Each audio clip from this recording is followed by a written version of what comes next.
رحت طالع للواد قلت له اضرب يا ولد، اضرب يا ولد، اضرب ايه؟ اضرب يا ولد. رحت باصص له كده. انا لما بصيت الواد بصيت له بصات ثاقبه.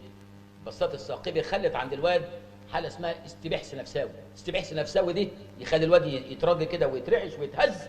الواد في هزته داس بصباعه على الزناد، طلعت طلقه. الطلقه دي تبقى بسرعه الصوت. سرعه ايه؟ الصوت. سرعه الصوت يعني تقول مثلا ايه يا ابو الفتوح، كلمه اوه دي الطلعه تروح ايه؟ الطلقه تروح طالعه في الاوح دي، تروح طالعه فين؟ انا شايف بقى الطلقه وهي جايه. انا رحت عامل سبرنت كده اهو، رحت عامل كده اهو زي العرضه بتاعت الجول، ولحق الطلقه على اخر لحظه من على دماغ الباشا الوزير بصباعي دي. بصباعي ايه؟ بصباعي ده.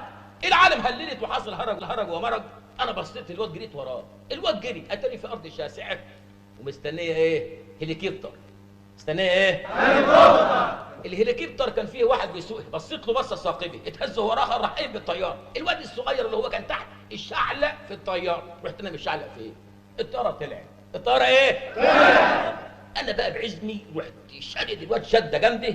لحسن الحظ نزلنا في النيل. نزلنا فين؟ في النيل. الواد فرط مني، لقيته بيعوم قدام.